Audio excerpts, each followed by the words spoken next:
찬양대 오늘 보니까 이혜정 권사님께서 오늘 예배에 참석하셨네요. 예.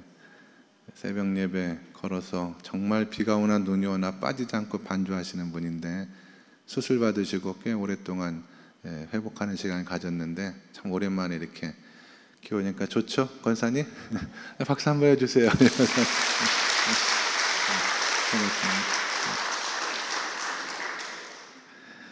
건강하시기 바랍니다. 사도행전의 말씀 특별히 2장을 두 부분으로 나누어서 지난 시간에 우리가 소통에 대한 말씀을 나눴거든요. 낮고 가난한 마음으로 성도들은 하나님과 소통을 했습니다. 그 기도의 내용은 그거죠. 하나님, 우리는 아무것도 할 수가 없습니다. 성령께서 오셔야지 하나님의 뜻과 사명을 감당할 수가 있어요. 그런 낮고 겸손한 기도 가운데 성도들은 하나님과 소통을 했고요. 또 사람들과는 성령의 다른 언어, 사랑의 언어를 가지고 소통했다라고 하는 것이 성경의 말씀이었거든요. 공통점이 있습니다. 겸손한 마음, 낮은 마음으로 성도들은 하나님과 소통을 이루었고 사람들 사이에 소통을 이루는 삶을 살게 되었다라고 하는 것이 지난 시간에 나눴던 말씀의 핵심입니다. 우리 성도님들이 항상 하나님 앞에 기도할 때 낮고 겸손한 마음으로 기도하시고 성도들과의 교제 가운데 사랑의 다른 언어, 성령의 언어로 이야기를 나누는 가운데 소통의 진정한 기쁨을 경험할 수 있는 우리 양림의 모든 주의 백성들이 다 되었으면 좋겠습니다.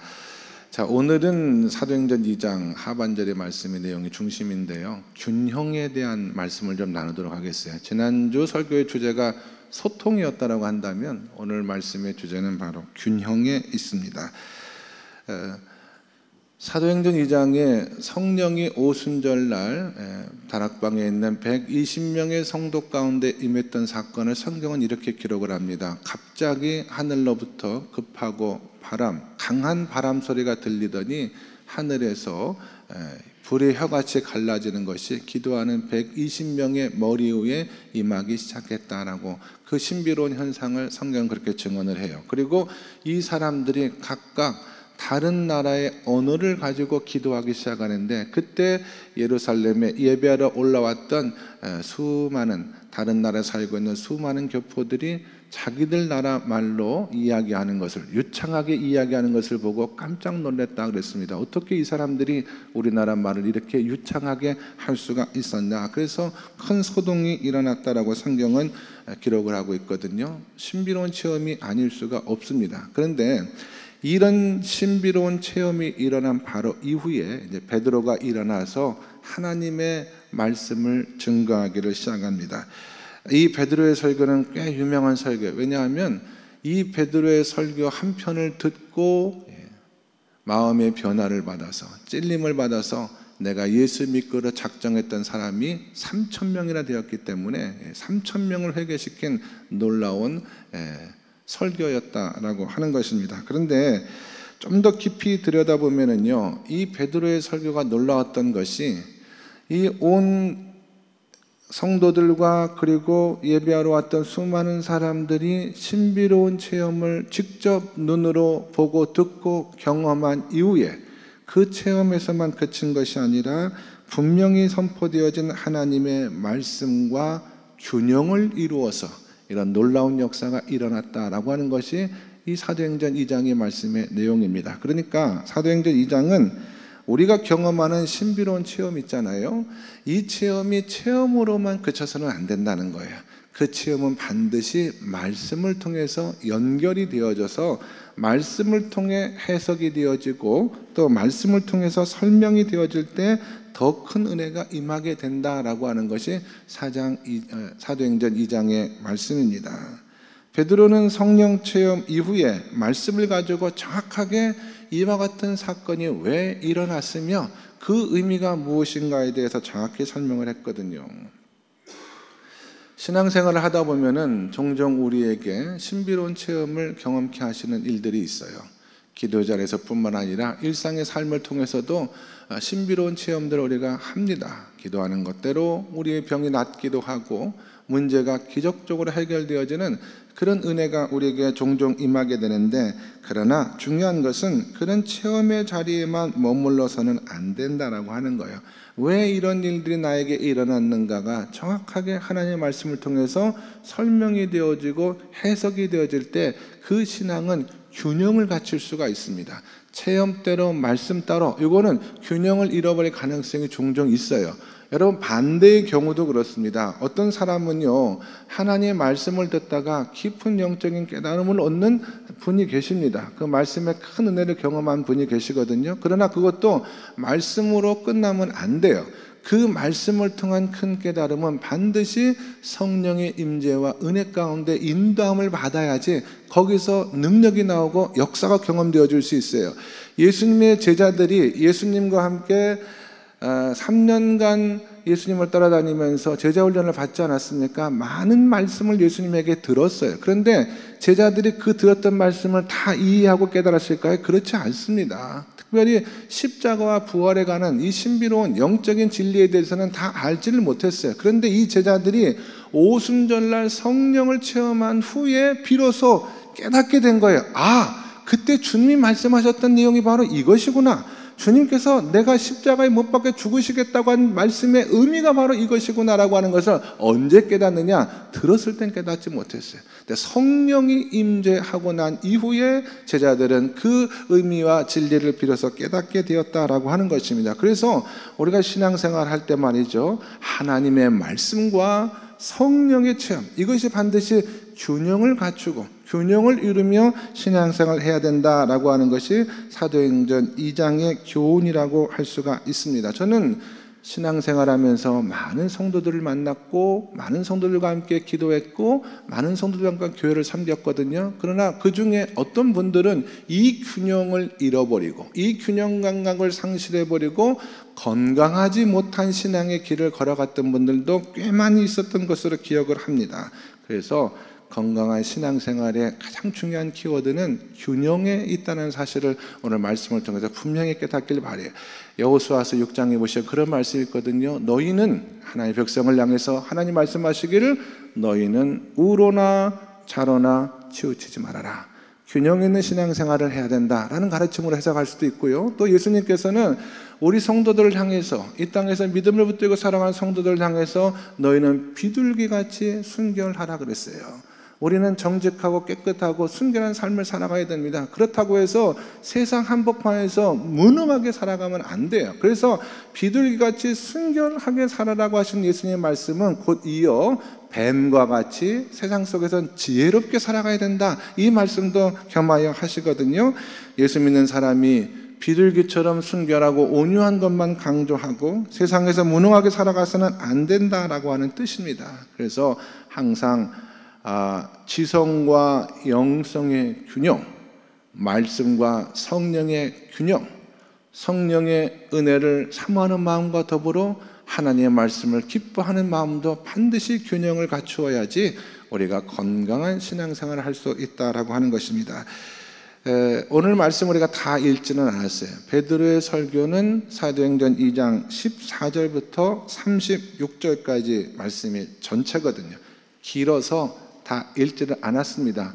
내용은 세 가지입니다. 베드로가 뭘 설교했냐면 3,000명을 회개시켰던 베드로의 설교의 내용은 무엇이냐면, 우리가 이처럼 지금 다른 나라 사람들의 말로 방언하는 것은 결코 술 취한 것이 아니다. 너희들이 생각하는 것처럼 이건 구약 요엘 선지자의 말씀에 기록되어져 있는 구약 예언의 말씀에 대한 성취다. 예언에 대한 얘기를 하고요.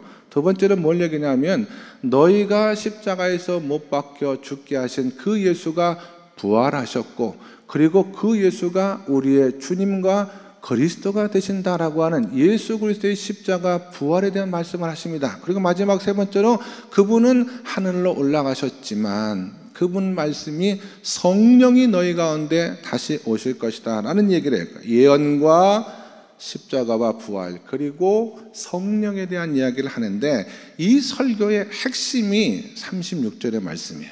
베드로 설교의 가장 중요한 핵심이요 결론이 36절입니다. 다 같이 한번 읽도록 하겠습니다. 시작. 그런즉 이스라엘 온 집은 확실히 알지니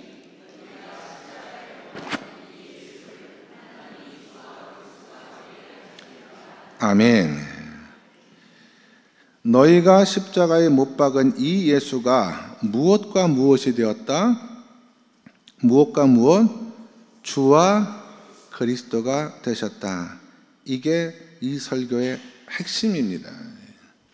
사실 이 말씀은 베드로가 이미 예수님에게 크게 칭찬받았던 때 고백했던 그 내용, 여러분 기억하십니까? 마태복음 16장 16절에 세상 사람들이 날 누구라 하느냐, 너희가 나를 누구라 하느냐, 이렇게 물어봤을 때 베드로가 얘기했거든요. 주는 살아계신 하나님의 아들 그리스도이십니다. 그래서 엄청난 칭찬을 받잖아요. 바로 그 내용을 지금 베드로가 설교의 가장 중요한 핵심으로 삼았다라고 하는 것입니다. 근데 이 고백 안에는 기독교의 기본 진리가 다 담겨져 있어요. 그리고 아주 균형이 잘 갖추어진 놀라운 설교입니다. 베드로 이 설교가요 굉장히 뛰어난 설교예요. 우리 설교를 배우는 설교자들은 항상 모범적으로 이 설교부터 연구하고 공부를 합니다. 그것만큼 중요한 설교인데 핵심이 뭐냐면 너희가 십자가에 못 박혀 죽게 하신 그분이 바로 그리스도가 되시고 그분이 바로 우리의 주님이 되신다라고 하는 것이 이 설교의 핵심입니다. 여러분 이런 말 신앙생활하면서 들어보신 적 있으실 거예요. 십자가 없는 부활이 없고 부활이 없는 십자가도 가능하지 않다. 이런 말씀 들어보셨죠? 그 이야기가 바로 이 말씀, 이 결론 가운데 담겨져 있는 것입니다. 십자가와 부활의 진리가 굉장히 균형 있게 들어가 있는 이 설교의 결론입니다. 너희가 십자가에 못 박아 죽인 그분이 그리스도이시다. 이게 십자가의 진리예요. 너희가 십자가에 못 박아 죽인 그분이 바로 우리의 그리스도가 되신다. 그 다음에 그러나 그분은 부활하셔서 우리의 주님이 되셨다. 이것이 바로 부활의 진리입니다. 제가 얼마 전에 한국교회를 대표했던, 은퇴하셨죠. 지금 원로 목사님이 되신 분인데 아주 유명한 목사님. 여러분 혹시 홍정길 목사님이라는 분 아시는지 모르겠어요. 이분이 중앙일보 기자하고 부활절에 관한 인터뷰를 한 글을 제가 읽었는데요. 기독교의 본질에 관해서 이 목사님이 굉장히 가슴 아픈 고백을 했습니다. 이런 내용입니다. 기독교의 본질이 당연히 구원인 것은 맞지만, 기독교의 본질이 구원에 있지만 한국교회는 이 구원을 반쪽만 가르쳤다라고 하는 거예요. 하나님이 당신의 하나밖에 없는 아들 예수 그리스도를 십자가에서 희생시켜 우리 죄인인 인간들에게 새로운 생명을 주신 것이 바로 구원의 핵심입니다. 예수 그리스도가 우리 죄를 사해 주시고 우리가 예수를 믿음으로 말미암아 구원받는 하나님의 자녀가 되었다는 것이 구원의 본질인데, 한국교회는 이렇게 새 생명으로 다시 태어났으면 마땅히 그에 걸맞는 새로운 삶을 살아가야 되는데 성도들이, 그러나 이 새로운 삶을 살아가는 데 있어서 소홀했다라고 하는 것입니다.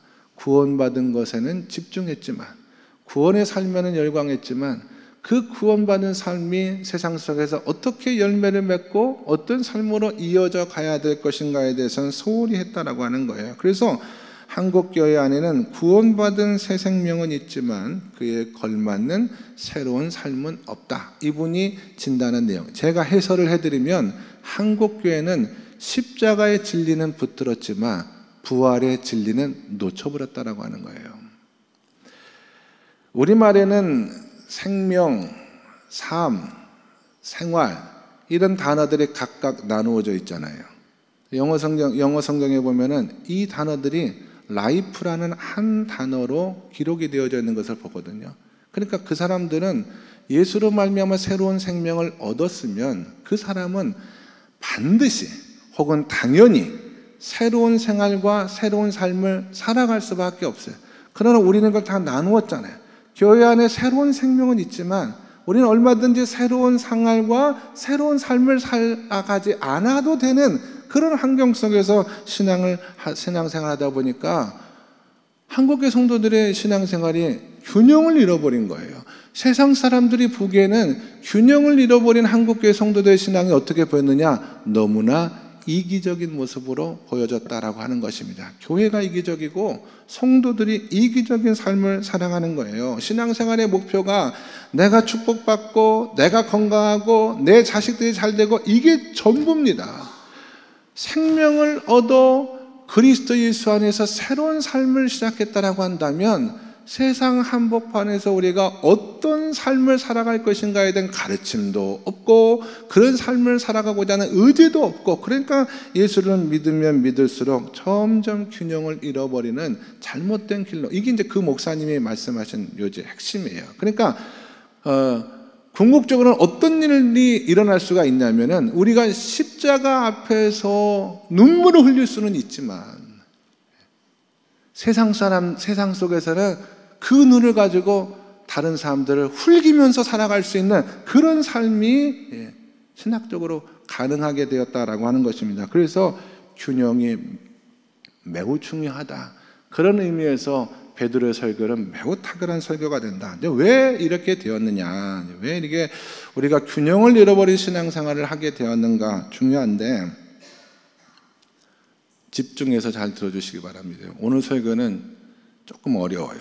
그래서 중간에 잠깐 길을 잃어버리면은 결론에 함께 도달하기가 어렵기 때문에 여러분, 그리스도라고 하는 말은 헬라어입니다. 이것을 히브리어로는 메시아 이렇게 이야기를 하거든요. 뜻은 같아요. 기름 부음을 받은 사람이다라고 하는 뜻을 가지고 있는 그런 단어입니다. 예수가 우리 그리스도다라고 하는 것은 예수가 메시아고 그분이 기름 부음을 받은 하나님의 종이다. 구약 성경에는 기름 부음을 받은 종이 세 종이 있었어요. 먼저 선지자가 직분과 사명을 감당할 때 기름 부음을 받았고, 그 다음에 제사장이 사역을 취임할 때 양의 뿔에 기름을 가득히 채워서 그 머리에 부어서 제사장으로 취임했고요. 왕이 될 때, 왕으로 등극할 때도 기름 부음을 받았습니다. 이스라엘 역사 속에서 제사장은 매우 중요한 역할을 감당한 사람이었습니다. 여러분, 성경 보시면 구약에 제사 드린 얘기가 굉장히 많이 나오잖아요. 그 제사를 직접 인도했던 사람이 제사장이었어요. 이스라엘 백성들은 죄로 말미암아 하나님 앞에 나아가기 힘든 상황 가운데 있을 때 제사를 청하고 제사장의 인도를 따라 하나님 앞에 나아가 그 죄를 용서를 받았습니다. 하나님 앞에 그 죄를 사해 주시기 위해서는 제사장이 반드시 필요했어요. 그래서 베드로가 주는 그리스도시요라고 했던 이 고백은 예수님이야말로 우리의 진정한 제사장이 되신다.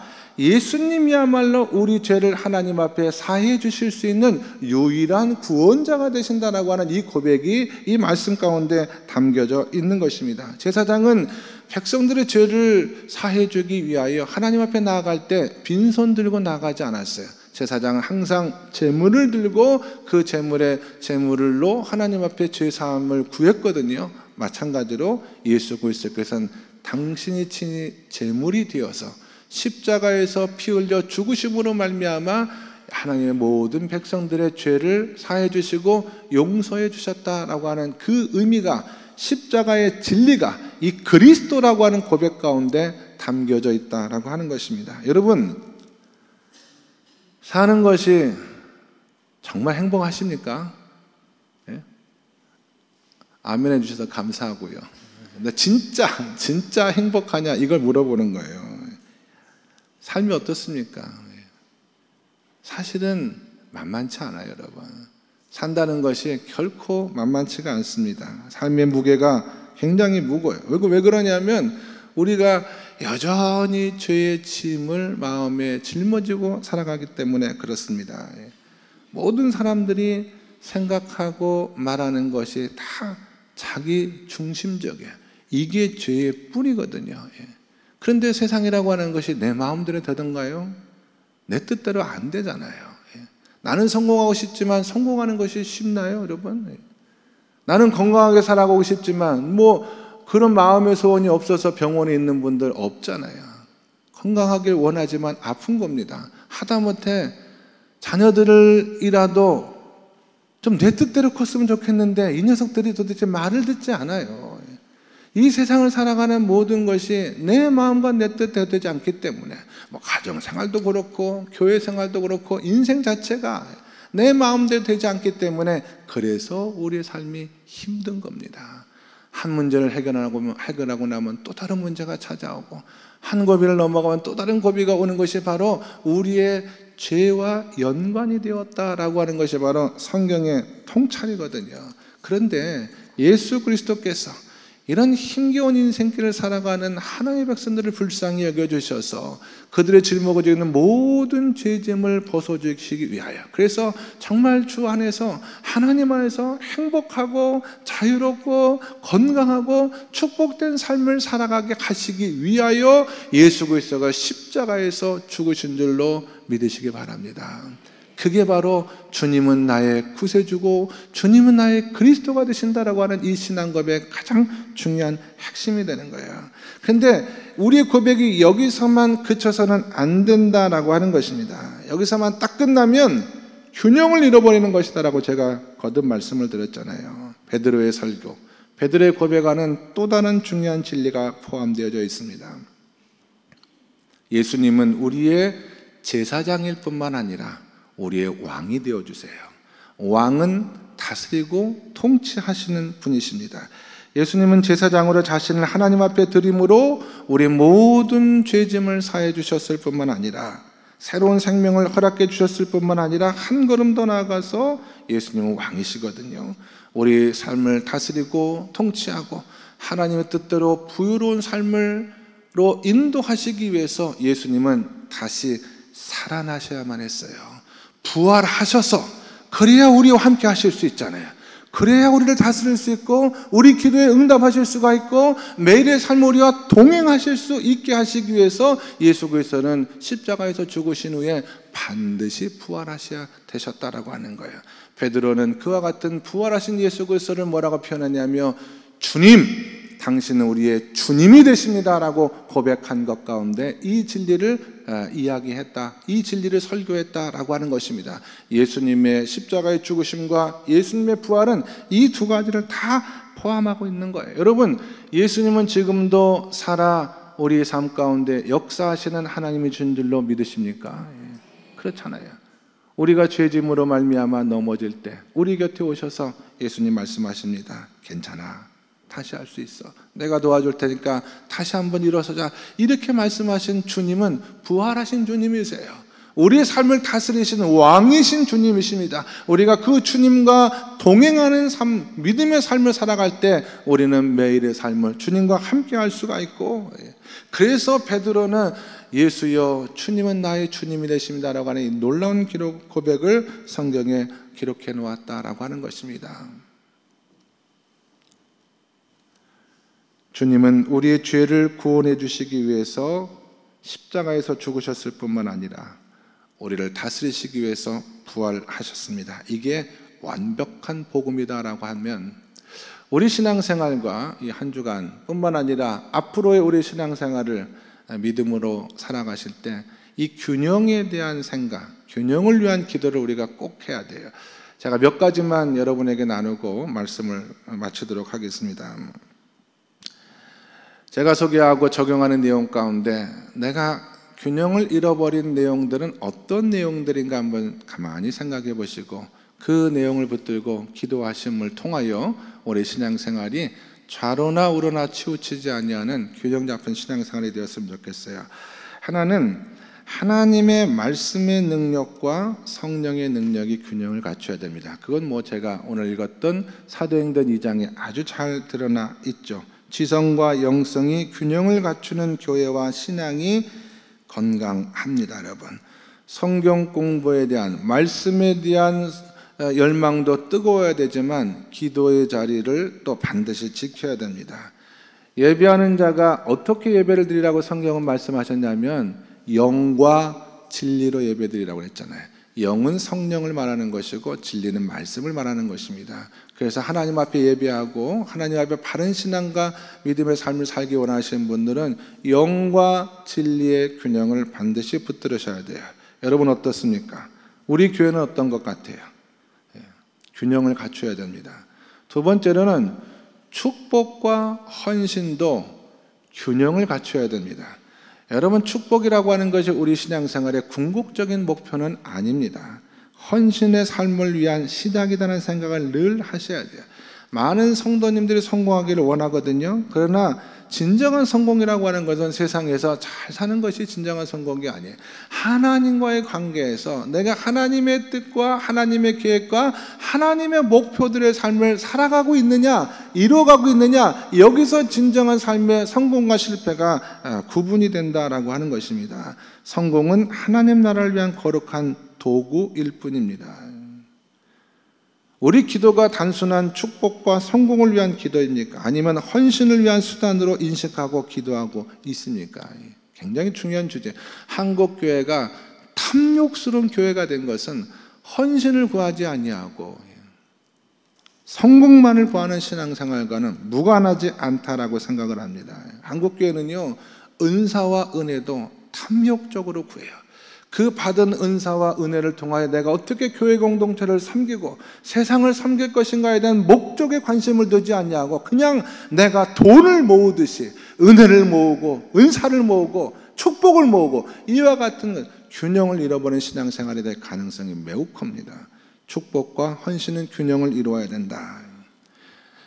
대예배와 소예배도 균형을 갖춰야 됩니다. 주일날 이렇게 크게 모여서 예배를 드리지만 우리는 반드시 또 작게 소모임을 통해서 예배를 드려야지 건강한 신앙생활의 균형을 갖출 수가 있는 거예요. 예전에는 구역으로 모였죠. 지금은 목장으로 모이는 이유도 바로 거기에 있습니다.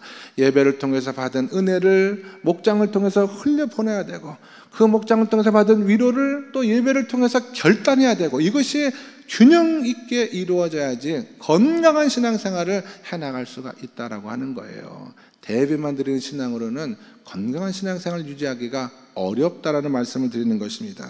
아는 것과 사는 것도 균형을 갖춰야 돼요. 암과 삶의 균형.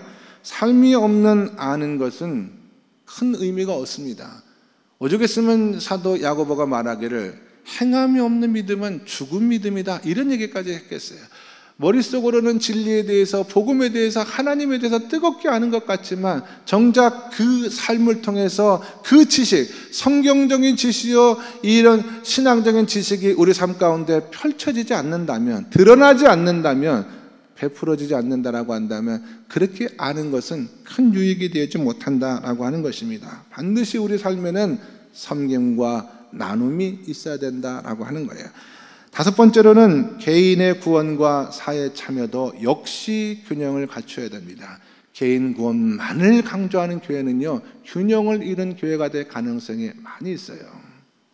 개인의 축복과 사회에 대한 책임이 균형을 이루는 신앙과 교회가 건강한 신앙이고 교회라고 할 수가 있습니다. 여러분, 성도들은 형통의 복을 받은 사람들이에요. 그러나 그 형통의 복은요, 세상 속에서 유통이 돼야 됩니다. 이게 우리에게 복을 주신 하나님의 뜻입니다. 개인은 하나님의 자녀됨과 관계된 영역이고, 사회 참여는 하나님의 자녀다운 삶과 관계된 영역이에요. 그러므로 우리는 세상이 잘 되고 세상이 복을 받을 수 있도록 기도해야 되고 참여해야 되고 헌신해야 돼요. 우리가 살아가는 이 땅과 이 나라가 잘 되고 하나님의 뜻대로 아름답게 세워지는 나라 민족이 될 수 있도록 기도하고 참여하고 헌신하는 삶을 성도들은 게을리해서는 안 된다라고 하는 거예요. 교회 따로 세상 따로는 복음이 아닙니다라고. 투표하셨습니까? 예? 투표하셨어요? 예. 투표, 광주가 50%가 투표, 사전투표 때 아직도 안 하신 분들이 50%가 있는 거 아니에요. 반드시 투표하셔야 됩니다. 참여하셔야 돼요.